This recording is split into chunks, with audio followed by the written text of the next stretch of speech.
Constance Cumby, author of The Hidden Dangers of the Rainbow, had stumbled onto this Maitreya figure in her research in the 80s. Her book, published in 1983, was the first book to give a full expose on Maitreya and Benjamin Creme.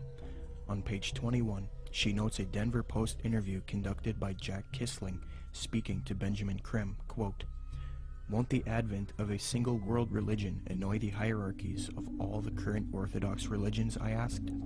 "More than that," he said with a smile. "They will be shocked. I dare say they will be among the last to accept the Christ." But according to Kissling, Creme said confidently, "It will come because it must. We will begin to live," he said, "as potential gods," unquote. Constance Cumby also notes that Creme is a Luciferian by citing a WLAC radio interview, quote, "In a November 9, 1982 radio interview over WLAC, Nashville, Benjamin Creme told the entire Bible Belt that Lucifer came to planet Earth from planet Venus 18.5 million years ago and made the supreme sacrifice for us," unquote. Constance Cumby had direct contact with Benjamin Creme face-to-face in Detroit, Michigan. "I had the opportunity to meet this brave woman, and she showed me the place in which she had attended a lecture by Benjamin Creme.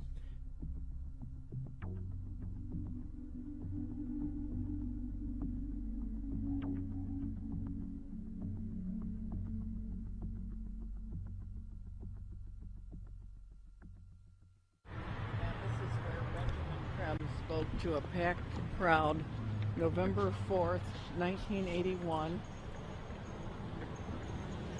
and Bread for the World was out there, had tables, Oxfam, every group you could think of was sitting out there. They were passing out brochures. The brochure is reproduced in both of my books. Benjamin Creme came in. He gave some kind of a hand signal that looked something like that, and I thought at first he was waving to somebody, but the crowd appeared to flip into a trance. And then he started speaking, and he was rotating his head. I can't even come close to, it was as close to a 180-degree spin of a head as I've ever seen. How his head didn't snap off, I'll never know. And then he started talking and laying out what they were doing, and the crowd was thoroughly under several degrees of hypnosis. I knew many people in that crowd from political circles and social circles in Detroit for many years, and I talked to some of them, and the common denominator was they had all been through one kind of mind control course or another, one type of New Age class or another. I talked to a fellow behind me, Al Banks, and I said, he was a film producer doing much of what you're doing now. And I said, "Al, I know what I'm doing here tonight. What are you doing here?" And he said, "Because, Connie," he said, "I'm taking a course in miracles at Unity." He said, "I've joined Unity. We're all required to take a spiritual growth class. I've taken a course in miracles. It was a class requirement that we be here tonight." And then he said, "You know, Connie, I would have thought a progressive person like you would have joined Unity a long time ago." Well, then I started explaining to him exactly why I haven't, and he snapped, the glaze snapped off his eyes for a little bit. He thanked me for telling him. And then Creme came in and started doing his thing. And at the end of the evening, they had been promised an appearance by Maitreya, the Christ, channeled through Benjamin Creme himself, that Maitreya would speak through Benjamin Creme. And Benjamin Creme asked everybody to join in the recitation of the Great Invocation. I told the woman standing next to me, "I will not say the Great Invocation with you. I will say my own prayer." And she was a nice little prim, proper looking black lady, could have been active in any Black Baptist church in Detroit from her appearance. And she said, "No, that's all right, honey. We all have our own paths to God." I said, "The reason I will not say the Great Invocation with you, the scriptures clearly said that the Antichrist would come denying that Jesus was the Christ." I said, "Benjamin Creme has denied it all evening and said Jesus was not the Christ and this Maitreya was." And the woman said what Benjamin Creme had said. She said, "There's been many Christs." I said, "There's been one, and his name is Jesus." And people turned from rows around and looked at me like I was crazy. And so then Benjamin Krem came in and he started the nearly close to 180-degree spin of his neck again. And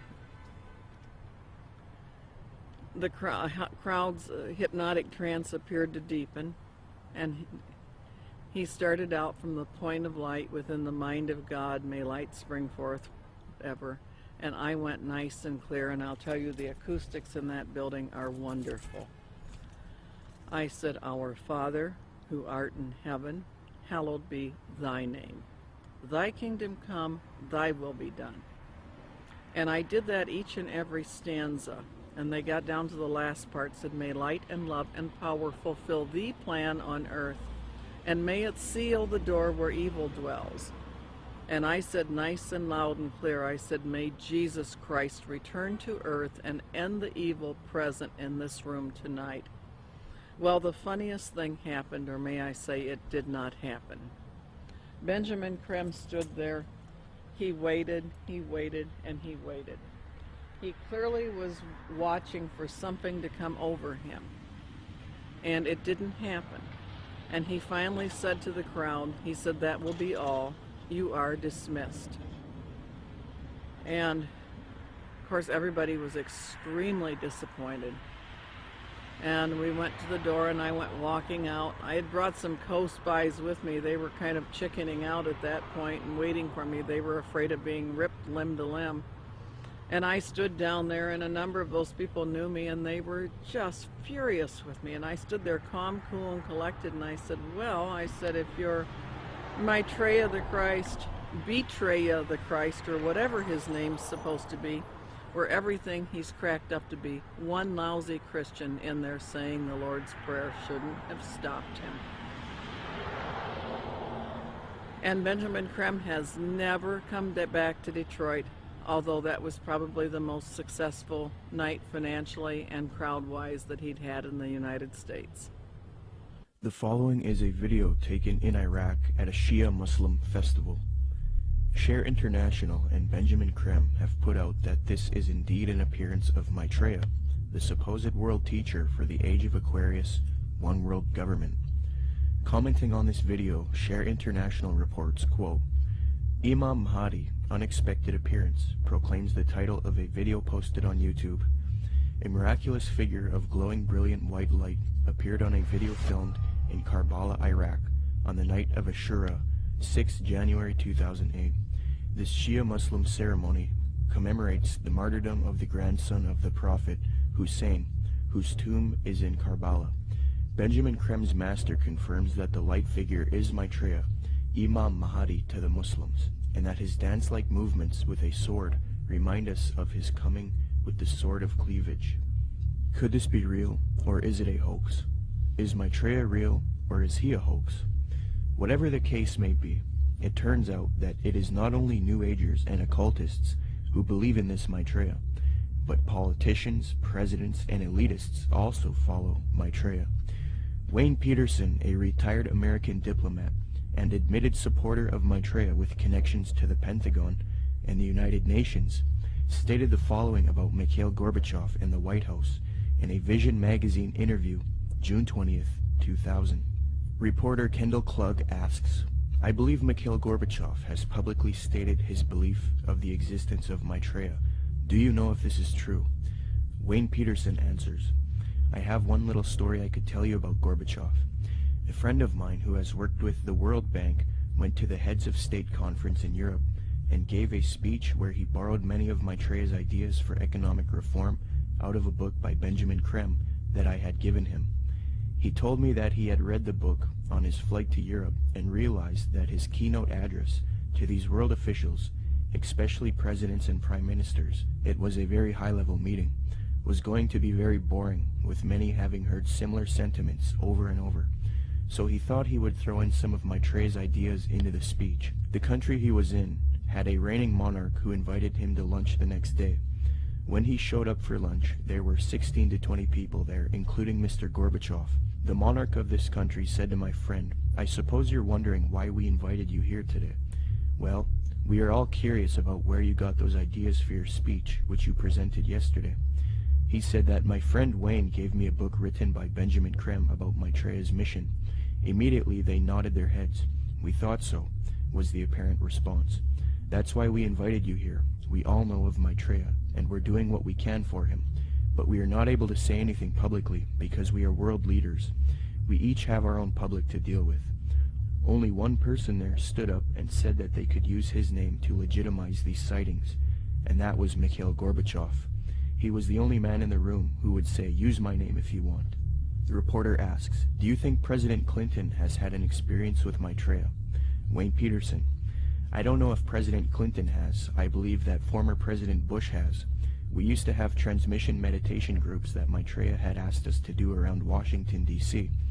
People who were interested in Maitreya and the reappearance story would get together once a week in Georgetown, in the home of President Bush's main counselor at the White House.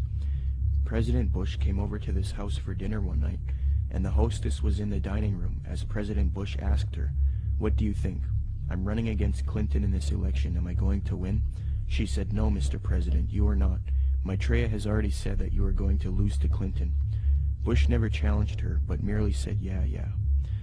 He didn't ask who Maitreya was. He was very quiet, and then said, 'I think I've got to go now.' Benjamin Creme has said many times that he had heard from one of Maitreya's associates that Maitreya had appeared to Bush and that they had a discussion in the White House. So that incident with my meditation group seemed to confirm that Bush did in fact know of Maitreya. I do know people in the White House have been visited by Maitreya many times, and the people I'm talking I've seen on the front page of the Washington Post, standing next to the president." In a December 19, 2008 London Telegraph article, Major Media Organization, Mick Brown praises Maitreya and Benjamin Creme, stating, quote, "This week has come encouraging news for anyone with an interest in signs and wonders, or desperate for a chink of light in the prevailing gloom, which probably means most of us. A savior is at hand."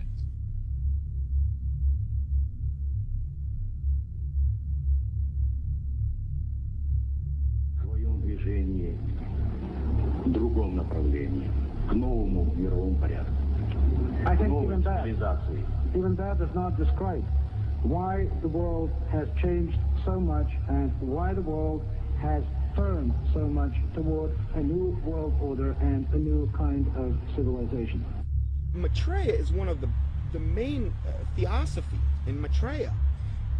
The whole UN movement, the whole Lucius Trust movement, world goodwill, they're going out of their way to try to discredit it and say, well, you know, Jesus, all he really was a disciple of Maitreya. He's still a disciple of Maitreya.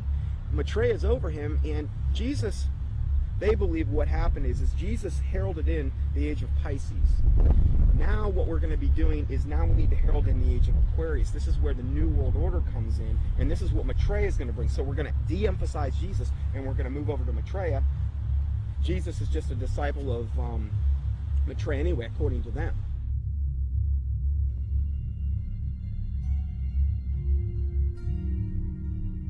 In 1919, the theosophist Alice Bailey was supposedly contacted by one of these ascended masters known as the Tibetan Dijwal Kul.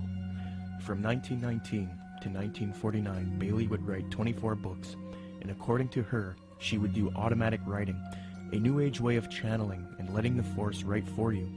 Bailey would create Lucifer Publishing, which would distribute the works of Helena Blavatsky and the Theosophical Society. She would later change the name to Lucius Trust because Lucifer Publishing was too controversial. Lucius Trust evolved into a large New Age organization, and it is still active today. Lucius Trust is also directly associated with the United Nations. According to the United Nations International Geneva Yearbook 2009, quote, "The Lucius Trust is recognized by the United Nations as a non-governmental organization and is represented at regular briefing sessions at UN headquarters. The Lucius Trust is on the roster of the United Nations Economic and Social Council." Thus, Theosophy and the New Age are now fused into the United Nations, which gives a medium for the New Age agenda to unfold. The aim of corrupt organizations like Lucius Trust and the UN is to create a one-world government, New World Order, which is in accord with the supposed Age of Aquarius. Many high-level elitists have voiced their approval